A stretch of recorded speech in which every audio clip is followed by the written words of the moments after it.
ఈ రాష్ట్రాన్ని కాపాడుకుంటాం, అమరావతిని కాపాడుకుంటాం.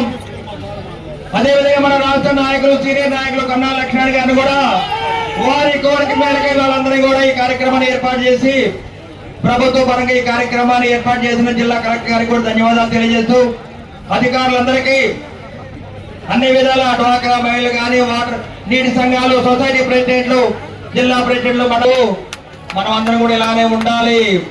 ఇలానే ఉంటేనే 2029లో చంద్రబాబు నాయుడు గారిని 5వసారి ముఖ్యమంత్రి చేద్దాం.